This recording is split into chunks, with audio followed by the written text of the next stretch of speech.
Assalamualaikum warahmatullahi wabarakatuh.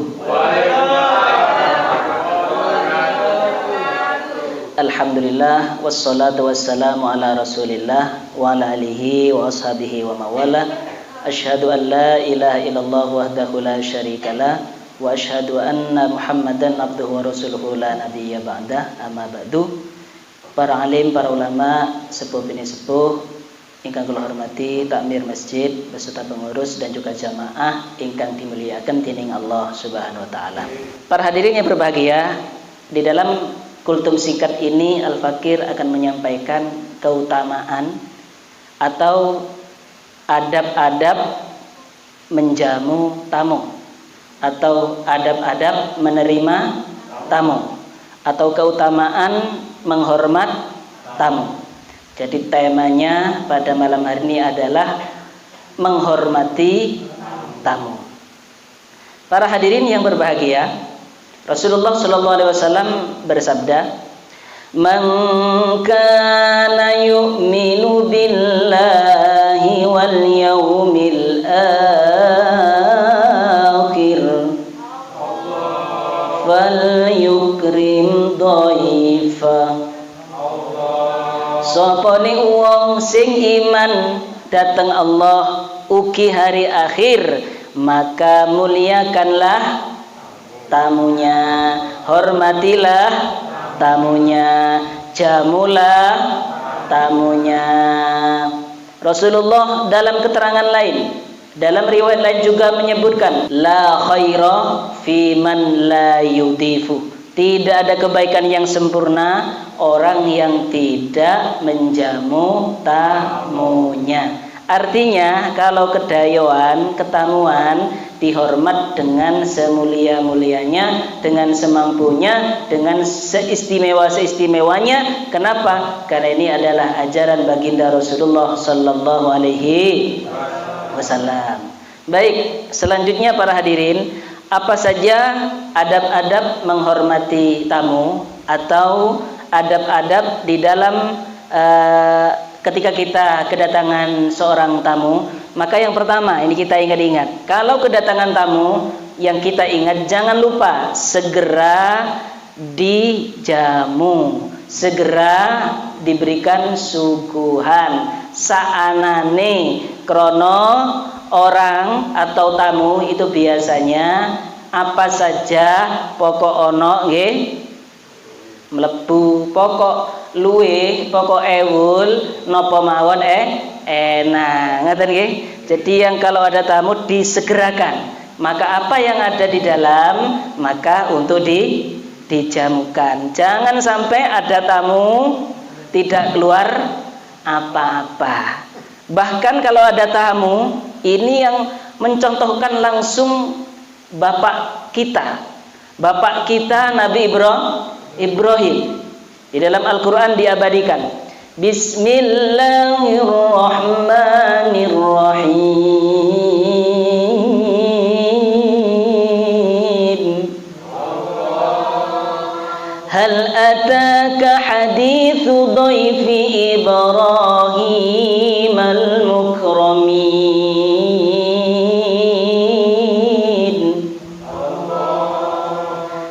Apakah telah sampai kepadamu Muhammad kisah tamunya Nabi Ibrahim yang mulia-mulia? Konon Nabi Ibrahim ini pernah kedatangan tamu, tapi tamunya ini bukan orang biasa, Pak. Tapi tamunya para malaikat. Ketika mendapat tamu ini, para hadirin, apa yang dilakukan Nabi Ibrahim? Memang Nabi Ibrahim ini terkenal dengan manusia yang loman, super loman. Apa yang dilakukan Nabi Ibrahim?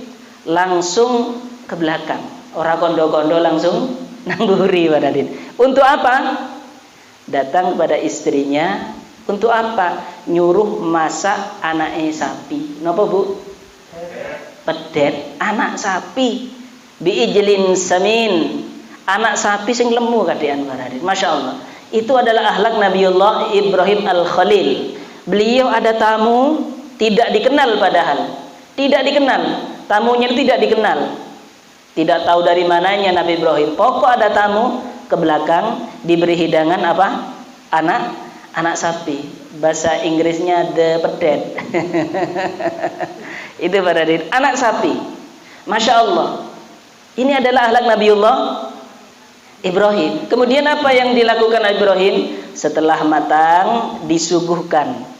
Faqarrabahu ilaihim, didekatkan. Ini mengajarkan kepada kita, kalau ada tamu, ada hidangan, kalau bisa makanan itu kita suguhkan di hadapan tamunya, bukan tamunya kita ajak ke belakang. Ini yang lebih afdol. Tapi kalau memang ada ruang makan khusus di belakang lebih kondusif, lebih aman, ya bolehlah dibawa ke belakang. Tapi yang lebih afdol kalau bisa langsung dibawa ke ruang tamu. Gelem gak gelem ya mesti mangan. Dan kalau bisa setelah dikasih makan ojo ditunggu itu. Pokoke mangan tunggu itu. Nggih sungkan sing ati mangan lho, nggih. Sing ati ngelek ya. Pikir-pikiran. Ngekei makan dipendeli itu. Uti gulene kelong akeh bae. Ya, jangan. Lah, ini Nabiullah Ibrahim didekatkan. Tapi malaikat jenenge malaikat para hadirin. Ternyata beliau tidak mau makan. Tidak mau makan. Maka Nabiullah Ibrahim fa'aujasa, mulai khawatir. Iki sapa iki ya sing teko iki? Dikek panganan enak ora gelem dipangan. Kemudian tamunya ngomong, "La takhaf." Jak takok, mboten usah wedi, jangan takut, enggak usah takut. Sebentar lagi sampean akan dikarui anak yang alim, bi gulamin alim, akan diberi anak yang alim. Memang Nabiullah Ibrahim itu sampun sepuh tapi belum dikaruniai anak. Kemudian istrinya dari belakang menjawab, cara umpama bahasa kita, enggak mungkin wong saya ini adalah wanita tua yang sudah mandul, enggak mungkin punya anak. Tapi diberi kabar meskipun sudah tua, mandul, tapi Allah menghendaki yaitu diberi kabar baik bahwasanya akan punya anak, sehingga punya anak yang namanya Nabi Ishak. Yang satunya Nabi Ismail, dari yang jalur ini adalah Nabi Ishak. Memang Nabi Ibrahim punya dua, satu Ismail, yang satu Ishak. Tapi yang dalam masalah ini, dalam kasus ini adalah Nabiullah Ishak. Allahumma shalli ala Muhammad. Artinya apa? Dengan kita menghormati tamu dari ayat ini, apa yang tidak mungkin menjadi mungkin. Ini para hadirin. Oleh karenanya kalau untuk urusan tamu coba tiru, mohon maaf ya.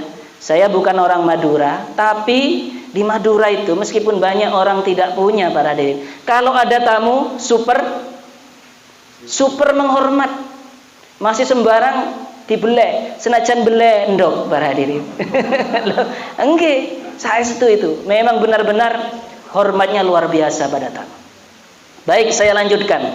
Yang pertama, menghormati tamu dengan apa?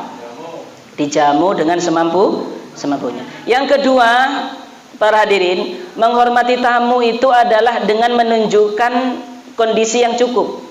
Jangan menunjukkan kondisi yang susah.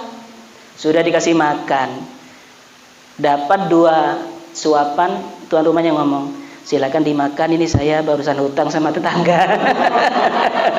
Waduh, kain. Jangan para hadirin, nggih.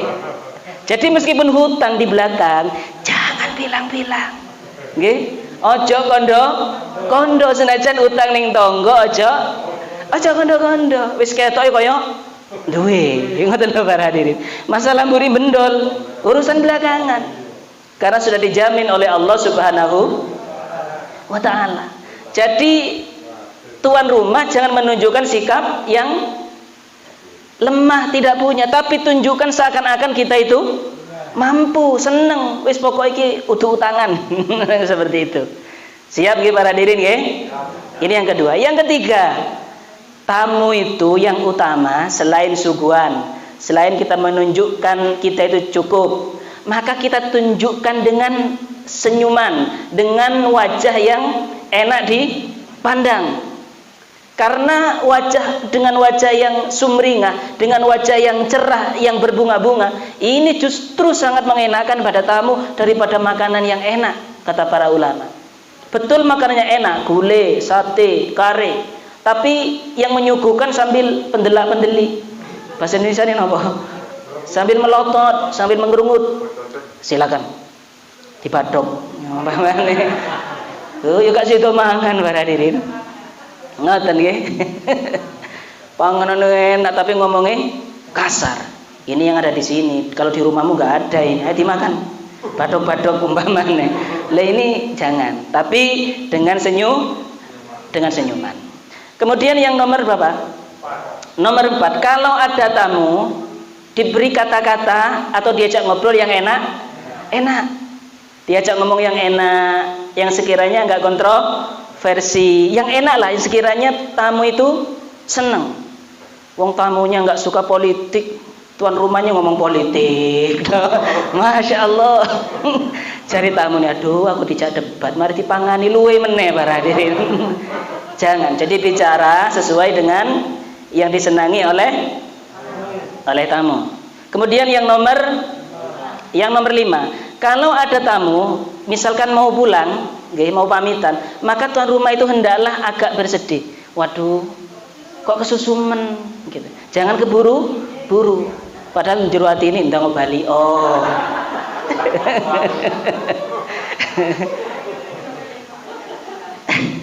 Jangan para hadirin. Jadi dalam hati itu harus senang. Kadang ada yang pamitan temannya itu, Mas, kalau ate balik nggih. Oh iya kok kaget mang sampean. Jangan para hadirin. Jadi kita harus menunjukkan seakan-akan sedih. Aduh, kok sampean kesusu wong kula niku tasik kangen. Marilah atau nginep dulu pulang besok saya antar, umpamanya seperti itu. Itu bagus, tapi harus keluar dari hati yang terdalam. Tapi tamu itu insya Allah kalau punya ilmu titen. Oh iki ngomongin lambene tok iki. Karo teko hati ini niku beda barang. Jadi kalau tamu mau pulang bagaimana? Kita menunjukkan perasaan sedih. Nah kalau sudah pulang ya diantar ke depan, diantar sampai ke depan, sampai beliau pulang diantar. Jangan pulang kita tetap duduk, apalagi main HP beliau kono. HP-an. Jangan, ini tidak sopan, tapi kita antar keluar. Dan kalau perlu, kalau di situ ada anak kecil, ya apalah buah tangan, isopopo ngoten lho, masih gorengan-gorengan mboten apa-apa. Kalau gorengan ya sutil, gak apa-apa baraden. Ya intinya apa? Kalau adanya kecilnya dikasih oleh. Nah ini sebenarnya masih banyak keterangan-keterangan tentang adab tata krama ketika ada tamu. Keterangan ini saya ambil dari kitab Ridaul Albab. Masih banyak sebenarnya, cuman ini saja yang saya sampaikan. Semoga beberapa poin menghormati tamu bisa kita amalkan. Mengingat menghormati tamu ini bagian dari kesempurnaan iman seseorang. Terlihat baiknya seseorang itu terlihat dari dia cara menghormati tamu. Sebagai penutup, memang kadang sulit para hadirin. Kadang ini butuh kekompakan antara suami istri, butuh penting itu. Kadang suaminya luoman. Yang perempuan sing wedok melawakit alias modit. Masya Allah. Kapan mau tamu mlebu kamar para hadirin. Suaminya itu masya Allah sampai ngenes para hadirin. Ono koncone teko bojone ndelik kancingan. Lah ini perlu pendidikan khusus. Artinya suami istri ini harus kompak. Bahkan sampai ada kasus seperti ini. Karena istrinya nggak mau menghormati tamu, maka kalau ada tamu mesti langsung diajak marung karo suaminya. Ayo ikut saya. Setelah ditanya, didesak, ternyata istrinya tidak mau menghormati tamu. Ini hati-hati. Bahayanya besar. Kita tidak menghormati tamu, bahayanya besar. Jadi mari dengan tambahan ilmu ini kita semakin senang mengingat Nabiullah Ibrahim saja tidak punya anak, yang mustahil punya anak menjadi punya anak gara-gara apa? Menghormati tamu. Intinya hal yang seakan-akan tidak mungkin menjadi mungkin. Ini salah satu dari berkah menghormati tamu. Untuk adab-adab bertamu, ada tata keramanya sendiri. Jadi ada adab menerima tamu, ada adab bertamu. Karena jatahnya saya cuma 2 kali di sini, maka semoga tahun depan masih dipertemukan. Amin ya robbal alamin. Atau nanti saya bahas di masjid-masjid yang lain, panjenengan tinggal melihat YouTube-nya. Ngaten nggih, cekap matur saking kula, kripik gedang kodhong Titik edang bapak podok kecepot gulana bila salah lopot nyona. Subhanakallahumma wa bihamdika asyhadu an la ilaha illa anta astaghfiruka wa atubu ilaik. Wassalamualaikum warahmatullahi wabarakatuh. Waalaikumsalam.